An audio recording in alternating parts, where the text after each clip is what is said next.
Om Namo Bhagavate Vasudevaya. Om Namo Bhagavate Vasudevaya. Janmadhyasya yato niviyat itaratas charte swavigyaswarat. Janmadyasya yatam varitaratas jati Tene svavigyaswarat. Brahma Hridaya Atikavaye Muyanti Yatsurayaha. Tine Brahma Hridaya Adikavaye Mujanti Jasuraya. Tejo Varimadam Yata Vinimayo Yatratri Sargomesha. Tejo Varim Nidan Jata Vinimayo Jatra Trisargo Mrisya. Damna Svena Sada Nirasta Kuhakam Satyam Param Dimahi. Dhamna Svena Sada Nirasta Kuhakam Satyang Param Dimahi. O my Lord Shri Krishna, son of Vasudeva. O my Lord Shri Krishna, son of Vasudeva. O all-pervading personality of Godhead. O all-pervading personality of I God. offer my respectful obeisances unto you. I offer my respectful obeisance unto you. I meditate upon Lord Shri Krishna because he is the absolute truth. I meditate upon Lord Krishna, for he is the absolute And the truth. primeval cause of all causes. And the primeval cause of all causes. Of the creation, sustenance, and destruction of the manifested universes. Of the creation, sustenance, and destruction of the manifested universe. He is directly and indirectly conscious of all manifestations. He is directly and indirectly conscious of all manifestations. And he is independent because there is no other cause beyond him. And he is independent because there is no other cause beyond him. It is he only who first imparted the Vedic knowledge unto the heart of Brahmaji. It's he only who first imparted the Vedic knowledge unto the heart of Brahma. The original living being. The original living being. By him, even the great sages and demigods are placed into illusion. By him, even the great sages and demigods are placed into illusion. As one is bewildered by the illusory representations. As one is bewildered by the illusory representations. Of water seen on fire or land seen on water. Of water seen the fire, of land seen the water. Only because of him do the material universes. Only because of him do the material universes. Temporarily manifested by the reaction to the three modes of nature. Temporarily manifested by the reaction to the three modes of nature. Appear factual, although they are unreal. Appear factual, although they are. I therefore meditate upon him, Lord Shri Krishna. I therefore meditate upon him, Lord Shri Krishna. Who is eternally existent in the transcendental abode. Who is eternally existent in transcendental abode. Which is forever free from the illusory representations of the material world. Which is forever free from the illusory representation of the material world. I meditate upon him, for he is the absolute truth. I meditate upon him, for he is the absolute truth. Dharma projita kaitravatra. Dharma projita kaitavatra. Paramo nirmatsaranam satam. Paramo nirmatsaranam satam. Vedyam vastavam atra vastu. Vedyam vastavam atra vastu. Shivadam tapa trayon mulanam. Shivadam tapo trayon mulanam. Srimad Bhagavate Mahamuni Krite. Srimad Bhagavate Mahamuni Krite. Kim va parir Ishwaraha. Kim va parir Ishwaraha. Sadyo hridi avarudyate tra. Sadyo hridi avarudyate tra. Kriti bihi sususabhistakshanat. Kriti bihi sususabhistakshanat. Completely rejecting all religious activities which are materially motivated. Completely rejecting all religious activities which are materially motivated. This Bhagavata Purana propounds the highest truth. This Bhagavata Purana propounds the highest truth. Which is understandable by those devotees who are fully pure in heart. Which is understandable by those devotees who are fully pure in heart. The highest truth is reality distinguished from illusion for the welfare of all. The highest truth is the reality distinguished from illusion for the welfare of all. Such truth uproots the threefold miseries. Such truth uproots the threefold miseries. This beautiful Bhagavatam compiled by the great sage Vyasadeva in his maturity. This beautiful Bhagavatam compiled by the great sage Vyasadeva in his maturity. Is sufficient in itself for God realization. It's sufficient itself for God's realization. What is the need of any other scripture? What is the need of the other scripture? As soon as one attentively and submissively hears the message of Bhagavatam. As soon as one attentively and submissively hears the message of Bhagavatam. By this culture of knowledge. By this culture of knowledge. The Supreme Lord is established within his heart. The Supreme Lord is established within his heart. Nigama kalpataror galitam phalam. Nigama kalpataror galitam phalam. Sukamukad amrita dravya samyatam. Sukamukad amrita dravya samyatam. Pibata Bhagavatam rasam alayam. Pibata Bhagavatam rasam alayam. Muhur ahoraska bhuvibhavakaha. Muhur ahoraska bhuvibhavakaha. O expert and thoughtful men, relish Srimad Bhagavatam. The mature fruit of the desired true Vedic literatures. The mature fruit desired it emanated from the lips of Sri Sukadeva Goswami. It emanated from the lips of Sukadeva. Therefore, this fruit has become even more tasteful. Therefore, this fruit has become even more tasteful. Although its nectarian juice was already relishable for all. Although its nectarian juice was already relishable. Including liberated souls. Shinvatam Swakata Krishna. Shinvatam Swakata Krishna. Punya Shravana Kirtana. Punya Shravana Kirtana. Hridyantaksto hi abhadrani.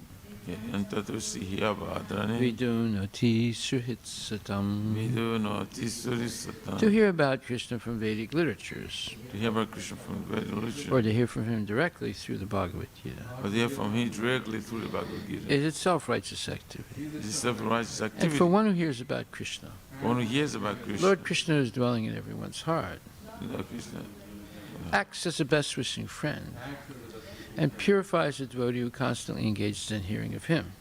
the devotee constantly engaged in hearing. Nastapresu bhadresu Nasta Presha Bhadrishu nityam bhagavata sevaya Nityam Bhagavati bhagavati tamasloke Bhagavati Uttamasloke. bhaktir bhavati naistaki.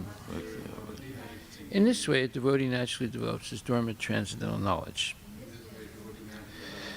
As he hears more about Krishna from the Bhagavatam He hears more about Krishna from and Bhagavatam from the devotees, and from the devotees. he becomes fixed in the devotional service of the Lord. He becomes fixed in devotional service. Tadarajastamo bhava kamalobhadayaschaye cheta itar anavidam Chitaitana Vidam stitvam sattve prasidati. Sitam Sattve Prasidati. By development of devotional service, By development of devotional service, one becomes freed from the modes of passion and ignorance, and thus material lust and avarice are diminished. Evam prasanna manaso bhagavad bhakti yogataha Bhagavad Bhakti Yoga, bhagavad tattva vijnanam Bhagavad Tattva mukta Vijnana, sangha sijayate. Mukta Sangha Sajaya. When these impurities are wiped away, When these impurities are wiped the away, candidate remains steady in his position of pure goodness, position of pure becomes enlivened by devotional service, and understands the science of God perfectly.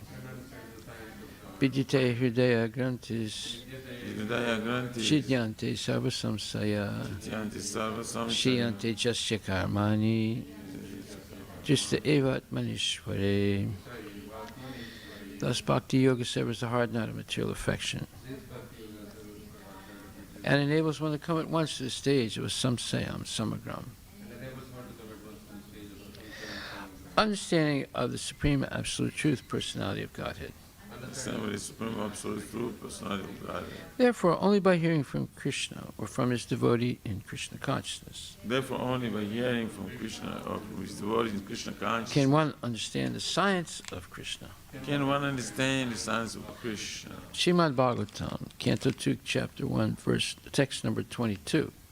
Rajo Vacha Rajovacha, Yata Sandaryate Vaman Dharana Yatra Samata Yadrishiva Haridasu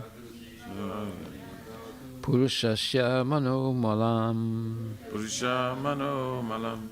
Translation by Srila Prabhupada. The fortunate King Parikshit, inquiring further, said, O Brahmana, please describe in full detail how and where the mind has to be applied and how the conception can be fixed so that the dirty things in a person's mind can be removed. Purport by His Divine Grace A.C. Bhaktivedanta Swami Srila Prabhupada. The dirty things in the heart of a conditioned soul are the root cause of all troubles for him. A conditioned soul is surrounded by the manifold miseries of material existence. But on account of his gross ignorance, he is unable to remove the troubles due to dirty things in the heart, accumulated during the long prison life in the material world. He is actually meant to serve the will of the Supreme Lord, but on account of the dirty things in the heart, he likes to serve his concocted desires. These desires, instead of giving him any peace of mind, create new problems and thus bind him to the cycle of repeated birth and death. These dirty things, a fruit of work and empiric philosophy, can be removed only by association with the Supreme Lord. The Lord, being omnipotent, can offer his association by his inconceivable potencies. Thus, persons who are unable to pin their faith on the personal feature of the Absolute are given a chance to associate with his Virat Rupa, or the cosmic impersonal feature of the Lord. This cosmic impersonal feature of the Lord is a feature of his unlimited potencies. Since the potent and the potencies are identical, even the conception of his impersonal cosmic feature helps the conditioned soul to associate with the Lord indirectly, and thus gradually rise to the stage of personal contact. Maharaj Parikshit was already directly connected with the personal feature of the Lord Sri Krishna, and as such he had no need to inquire from Sukadeva Goswami about where and how to apply the mind in impersonal Virat Rupa of the Lord. But he inquired after a detailed description of the matter for the benefit of others who are unable to conceive of the transcendental personal feature of the Lord as the form of eternity, knowledge, and bliss. The non-devotee class of men cannot think of the personal feature of the Lord because of their poor fund of knowledge. The personal form of the Lord, like Rama or Krishna, is completely revolting to them. They have a poor estimation of the potency of the Lord. In the Bhagavad Gita 9:11, it is explained by the Lord himself that people with a poor fund of knowledge deride the Supreme Personality of God, of the Lord, taking him to be a common man. Such men are ignorant of the inconceivable potency of the Lord. By the inconceivable potency of the Lord, he can move in human society or any other society of living beings and yet remain the same omnipotent Lord without deviating in the slightest from his transcendental position. So, for the benefit of men who are unable to accept the Lord in his personal, eternal form, Maharaj Parikshit inquired from Sukadeva Goswami how to fix the mind on him in the beginning, and the Goswami replied in detail as follows. Srila Prabhupada ki jai. So, to have passed through many, many births and deaths in many, many different species, and finally come to the human form of life and maybe evolved or devolved in the human form of life, it's understandable that many unclean things have entered into our mind, and these dirty things in the mind, or it also says the heart,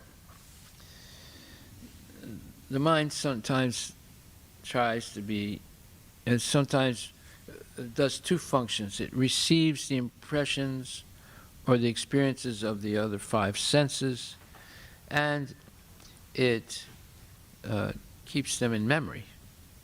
So if the senses are engaged in gross sense gratification, our memory base becomes full of unclean things. Therefore, parents have to protect their children while they're under their tutelage, maybe let's say up to 16 years old, so that they don't crowd their mind with unclean, dirty things.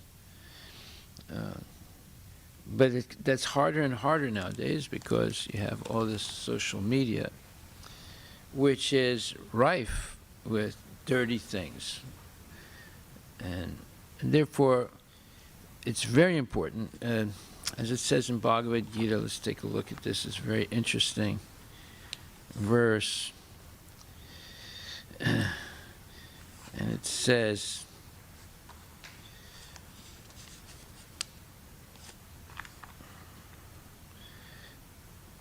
that one should learn what is right and what is wrong, what is acceptable to Krishna, what is not acceptable to Krishna, what we can offer to Krishna, what we can offer to Krishna.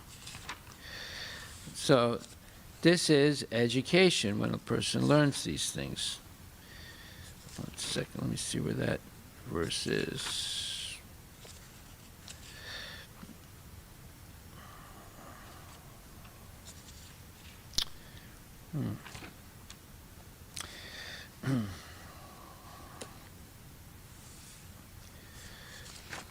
Yeah, so in the 18th chapter,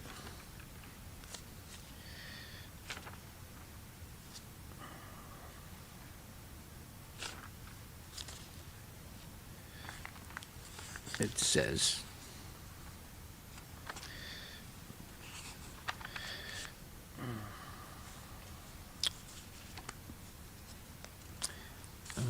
one second.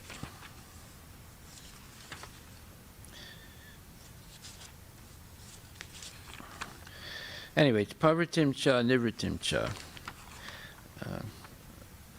That one should learn, in the mode of goodness, one understands what is right and what is wrong. So this is a fundamental teaching that all kids should receive. And what is right is what is acceptable by Krishna, and what is wrong is what is not acceptable by Krishna. So unless we can teach our kids this, and it's like a absolute level of understanding. Unless we can teach them, we become, we're not responsible parents. Parvatim cha nivritim cha karya karye baya baya bandam moksham chaya veti buddhi sa partha sattviki. This is the 18th chapter, 30th verse. O son of Prita, that understanding by which one knows what ought to be done and what ought not to be done, what is to be feared and what is not to be feared, what is binding and what is liberating, is in the mode of goodness. And Prabhupada in the purport says, performing actions in terms of the directions of the scriptures is called pravriti, or executing actions that deserve to be performed.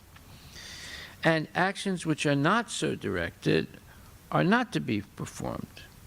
One who does not know the scriptural directions becomes entangled in the actions and reactions of work.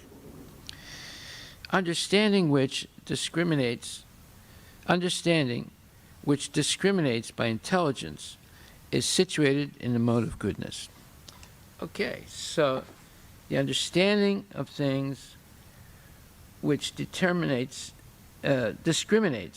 by intelligence is situated in the mode of goodness. So to build up the intelligence of a child, it begins by understanding what should be done and what should not be done.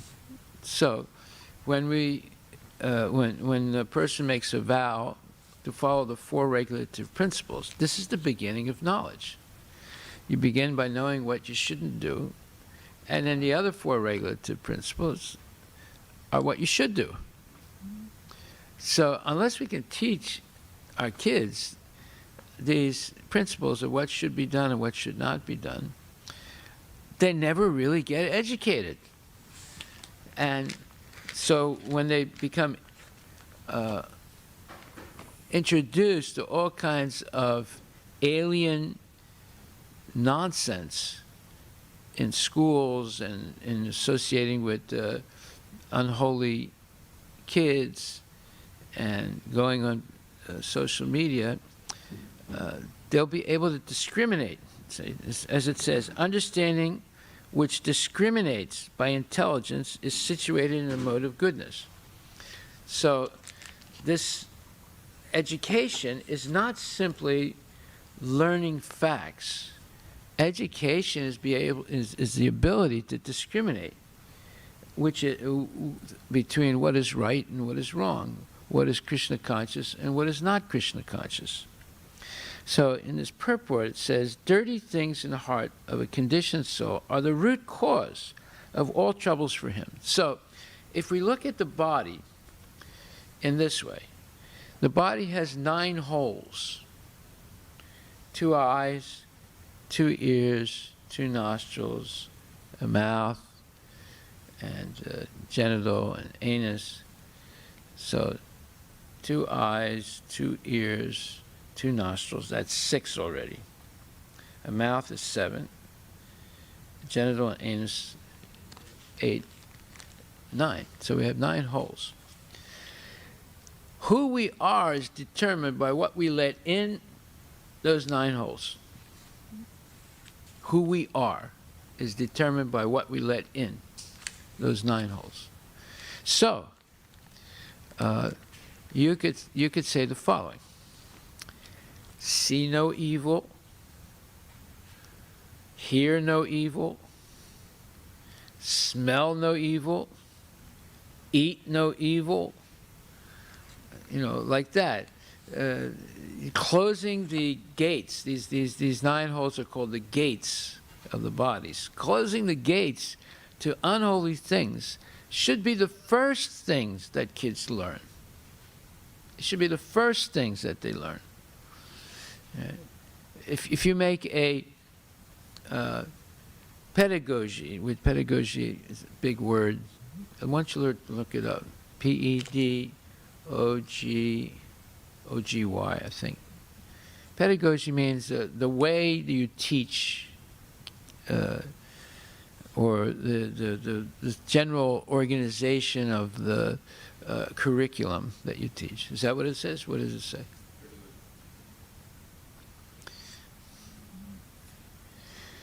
Anyway, what's it say?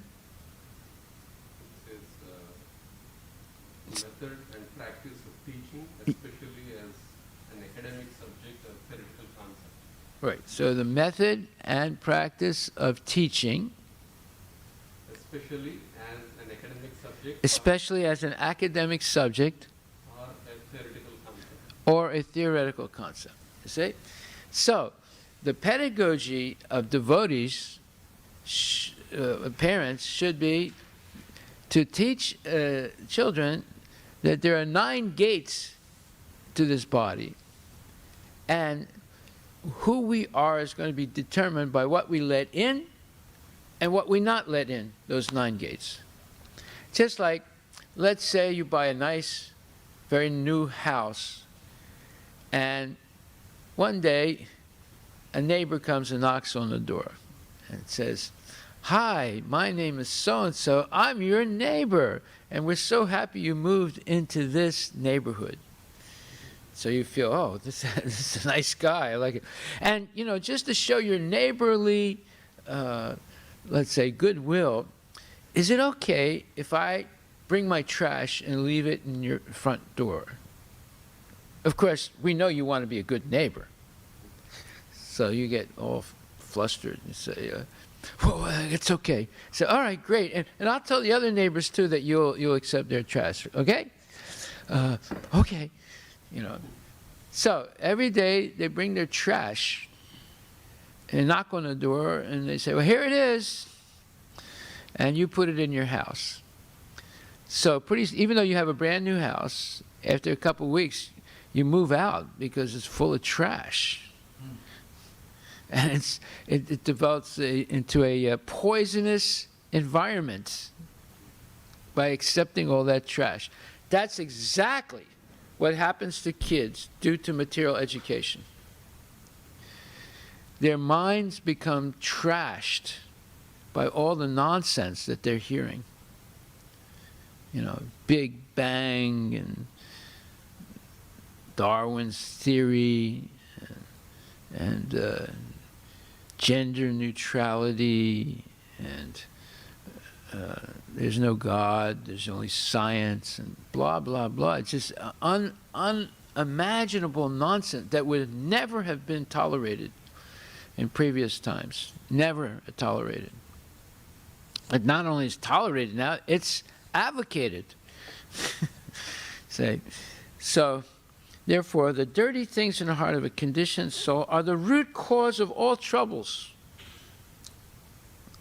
So rather than program a kid to have trouble the rest of their life, it would be better to program them to reject all those dirty things. And whatever you learn in your youth will stay with you throughout life. I think they say that a child is the father of man. So in other words, whatever you learn in your early ages will determine, in a big sense, what you will be throughout life. So right away, kids should learn pavritim cha, nivritim cha, what they should do and what they should not do, what ought to be done and what ought not to be done, and what should be feared and what is not to be feared, and what is binding and what is liberating.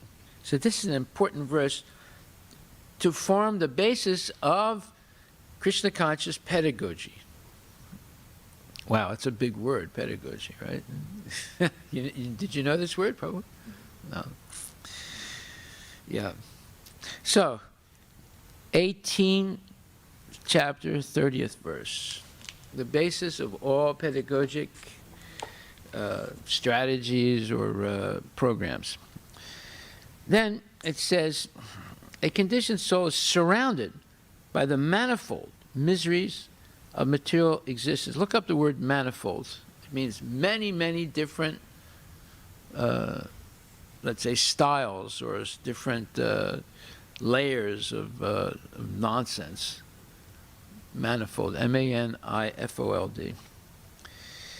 A conditioned soul is surrounded by the manifold miseries of material existence, but on account of his gross ignorance, he is unable to remove the troubles due to dirty things in the heart.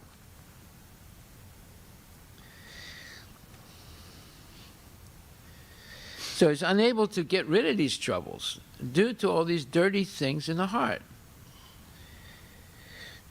accumulated during the long prison life in the material world.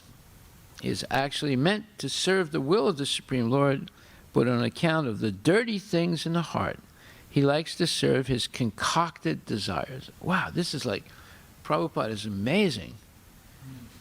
How he can write like this, you know, explain very difficult concepts in simple words and in a few sentences. Explain why people are suffering, right?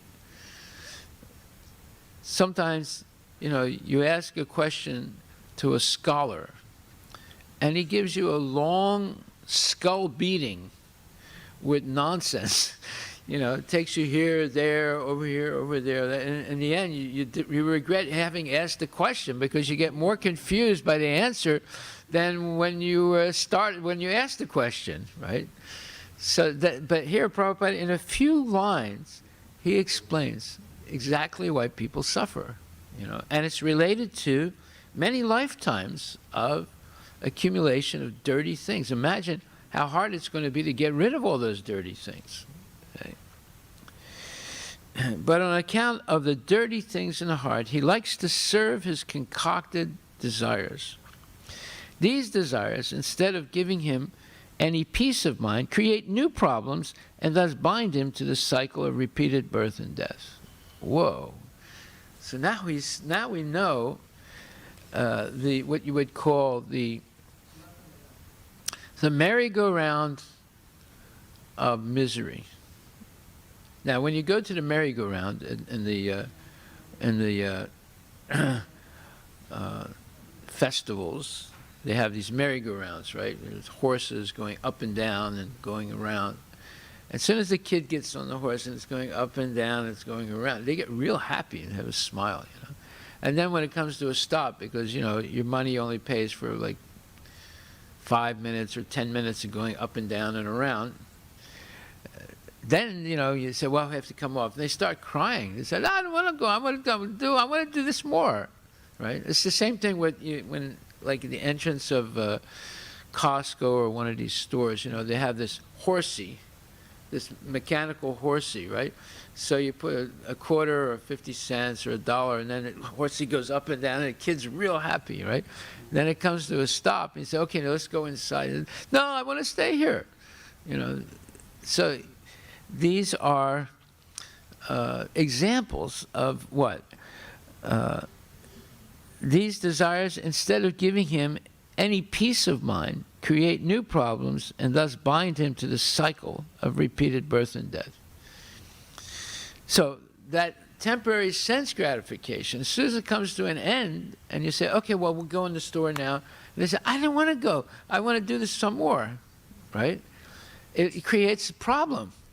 It doesn't actually solve any problem. It creates a problem. These dirty things are fruitive work and empiric philosophy. So empiric philosophy is what kids are taught in school. What's empiric mean? Empiric means you can only perceive things with your senses: eyes, ears, nose, tongue, skin, and your mind. So how much can you perceive with your senses? Very little. Like, for example, if you're flying to India and you have the window seat, and you look out the window and you see the Atlantic Ocean or the Pacific Ocean, how much of the ocean do you see? Nothing. Hardly nothing. You know, you see, and you know, you can take a picture. I say, oh, well, this is a great view. You need to take a picture of it, you know. And when you get home, you look at the picture. It's just a little cloudy thing with some type of gray or blue water. You don't understand anything about the ocean. It's just like they send these probes, these robots to Mars, you know, and then the robots so-called sends photographs back of Mars. What do they see? Nothing. They see nothing. It's a waste of money, right? And then Bush, once they sent something, I think, to the moon or to Mars, Bush came out and said, well, you know, we can't really understand much unless we actually send men. But, you know, sending men to Mars is a one-way ticket to death, right? So you see, all this space exploration is a bunch of nonsense, again. It's just a waste of money. And then, you know, saying that, oh, we can't live on this planet anymore. The environment has been destroyed by modern industries and things like that. We have to all think about moving to Mars. Yeah, you go first. You know, people have gone crazy. These dirty things are fruit of work and empiric philosophy, which is what kids learn in school. Empiric philosophy can be removed only by association with the Supreme Lord. Just like a friend of mine who used to come to this temple, doesn't come anymore, but he's still a friend of mine. So he came to see me at the farm yesterday, and we're talking. His kids have grown up now. His kids were like real small. Now they're, you know, 6 feet tall, and they're going to graduate high school or whatever. So we were talking about kids, and he said that this is a person who does Ramayan recitations and things like that. So, and then sometimes, you know, when he performs the Ramayan, he'll speak a little bit about Lord Rama. And then sometimes people and kids especially ask questions. You know. So he was complaining about the questions. So one kid asked the question, he said, why do we bow down? Why do our parents ask us to bow down? You know? No, the question was, how come you go like this with the Giwick and not like that, right? So, you know, he got really upset that she asked this question. So he said, you know, well, anyway, he said, well, because this is the way we've been taught to do it. It's like this, you know. This is more in sync with your natural functions in life rather than going like that backwards, you know. Anyway, he gave some explanation. So then she asked another question. She said, well, why do we bow down? And then when he answered that, she asked another question. And said, well, why do we have to walk around the altar? You know. So he was getting really frustrated. So he said, well, why do you eat? And why do you go to sleep? And then why do you wake up? And then why do you, you know, go to the playground? Why don't you go to the library? And, you know, he started asking her all these questions, you know. In other words, and then she started saying things like, well, that's the way we've been taught to do things, and that's the right way to do things. And so, well, how do you know it's right? You know, and then, you know, he got the kid flustered, you know, because he started asking all these questions. And he said, well, it's the same thing. You know, we were taught to do it like this. We're not taught to do it like that, right? It's the right way to do it, you know, because she started answering his questions the way he was answering her questions, you see. So, yeah, there are many things we do. We may not know exactly why we're doing it, but it's taught to us by tradition, right? But there is always a reason why we offer Giwik like this instead of like that, right? So these questions that are asked, oftentimes they're not serious questions. The serious question is, how did we get into this world? Why are we suffering? How can I solve this problem of suffering? That's an important question that someone should ask. But if we only are given empiric knowledge that we can only determine with our senses, we won't ask important questions because we don't understand what are the real problems of life. The real problems of life are birth, death, old age, and disease. Those are the real problems. This is what causes great anxiety to people. So these dirty things of fruitive work in empiric philosophy can be removed only by association with the Supreme Lord. Okay, well, that's what we're doing. By chanting Hare Krishna, you're associating with the Lord. By hearing the Lord's pastimes, you're associating with the Lord. By offering Aarti to the Lord, you're associating to the Lord. By going out on Sankirtan and preaching to people, you're associating with the Lord. You're not going out to a movie or to you know, a playground. You're going out, and you might go to a playground, but you're chanting Hare Krishna and you're distributing books or preaching to people. So this is the difference between the devotee and the non-devotee. The non-devotee will go places for sense gratification. The devotee will go oftentimes to the same places, but for preaching and for distributing knowledge of Krishna.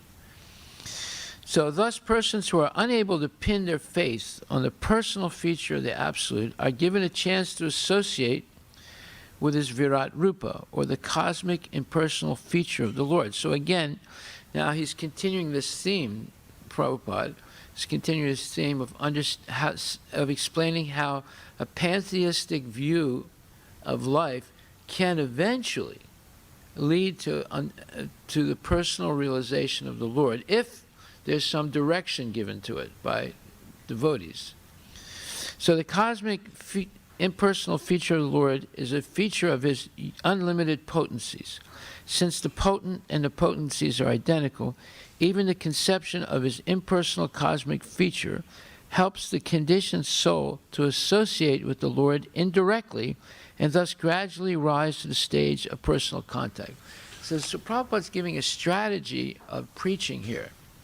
Most people, if you say, you know, this little boy, Krishna, he's the Supreme Personality of Godhead, everything's coming from him. And they say, ha, ha, ha, well, that's nice, I'm glad you told me that, and goodbye. You know, they're not interested.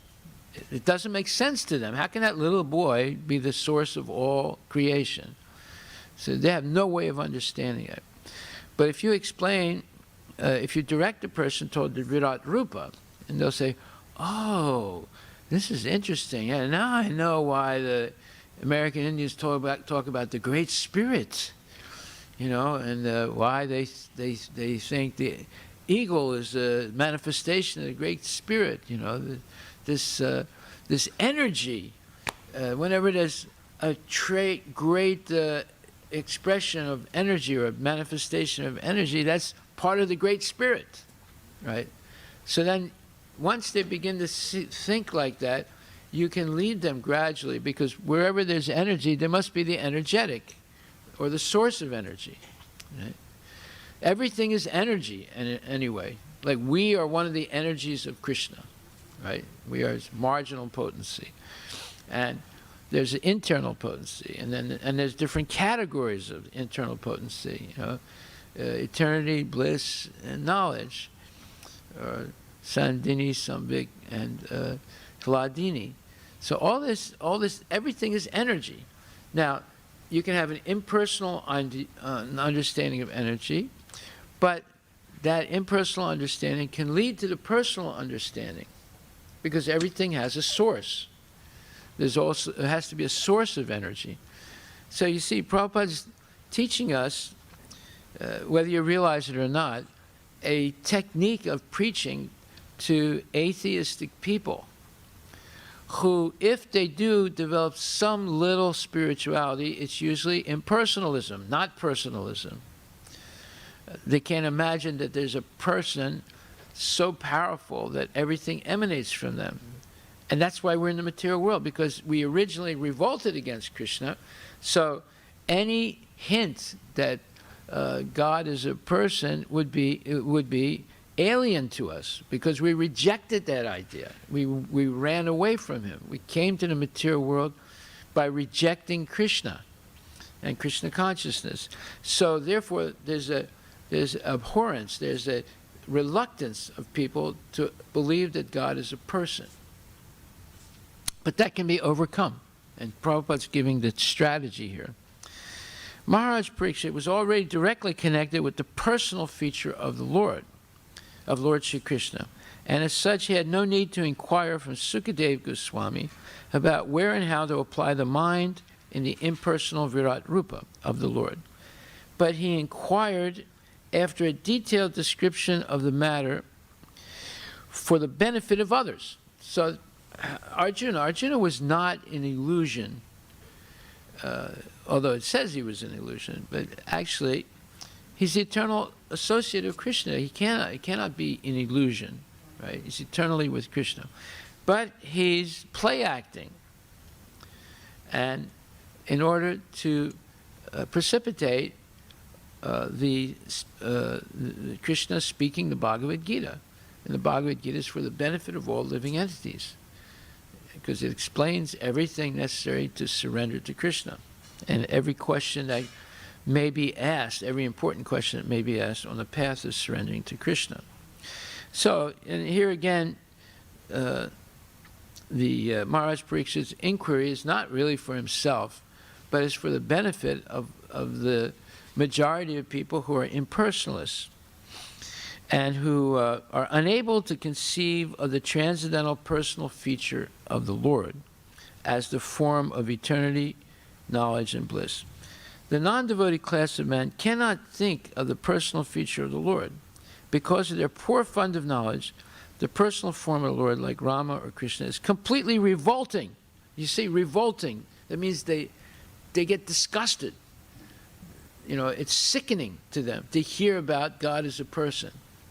That's how serious people's disease is, how much they're in the grips of Maya, that they get sickened. They're revolted by hearing about personal God. See? But Prabhupada's giving a segue.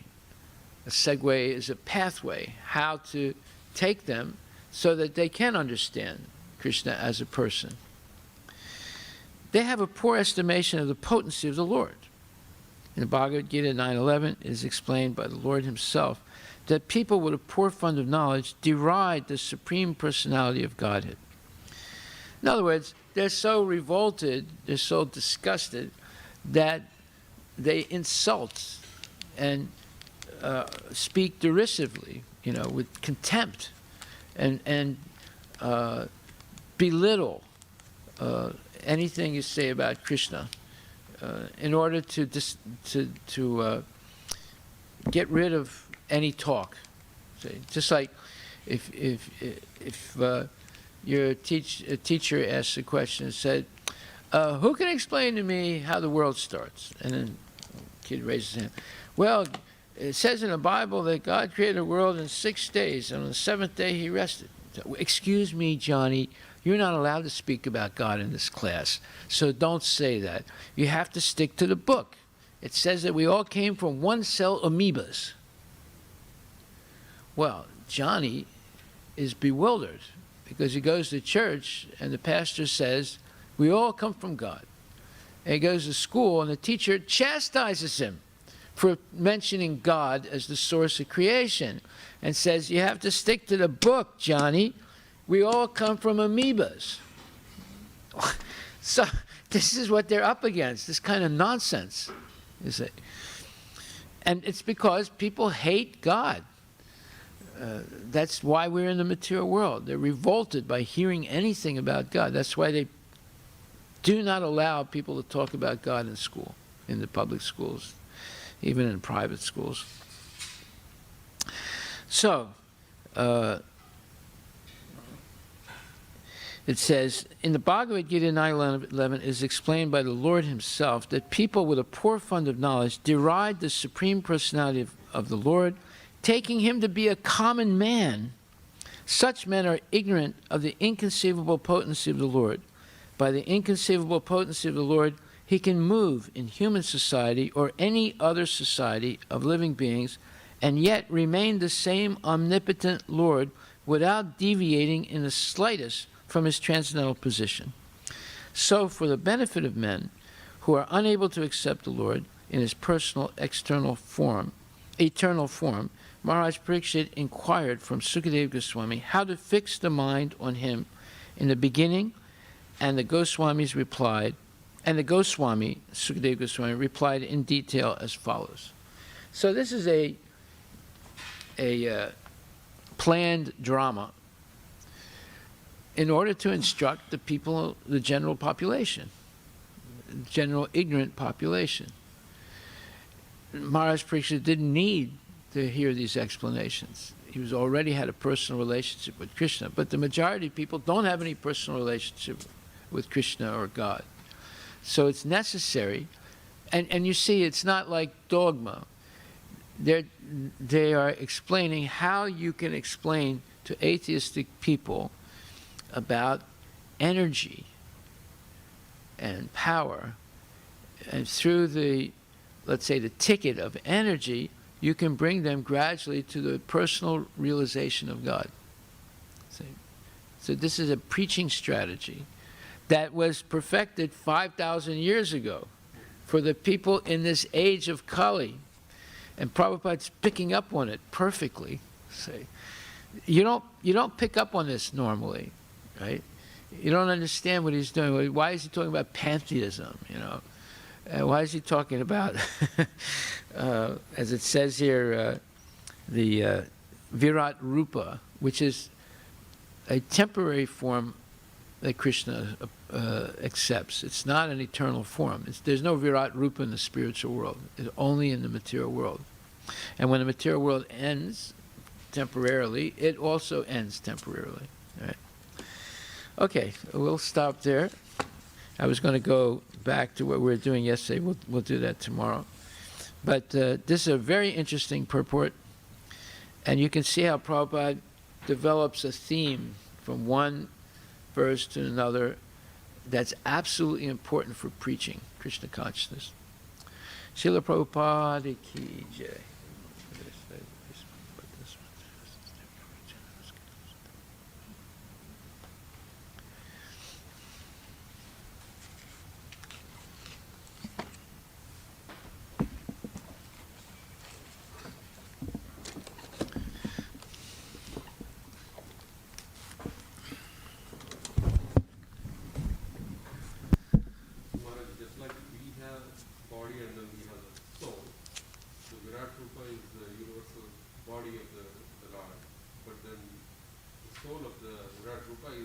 Paramatma. Yeah. Present in every atom. Yeah. In every atom, not only in the heart of all living entities, in every atom. Just imagine the power of the Lord. Nobody else, because they can't do that themselves, they think it's fairy tales. And even science, is unable to understand why there is strong nuclear force and weak nuclear force at the atomic level. But we can see the Lord It's present. is present everywhere. Yeah. Otherwise, matter would not move. If the jiva and Paramatma are not there, matter doesn't move. It's static. For it to move, there has to be a soul. Just like you can see a person dies, they don't move anymore. They don't talk. They're dead, right? Because the soul left the body. And they can't revive the body either. The body starts to deteriorate. So, I mean, to us it makes sense because we're hearing this on a regular basis, but to the kids that are hearing the opposite, it will never make sense, right? Because they've been programmed year after year, 6 to 8 hours every day for 18 years. What do you expect? And every time you say something about God, they stop you. Say, no, we don't talk about God here. Well, you have to stick to the book. You have to talk about amoebas and Darwin's theory. So it's a losing proposition unless you proactively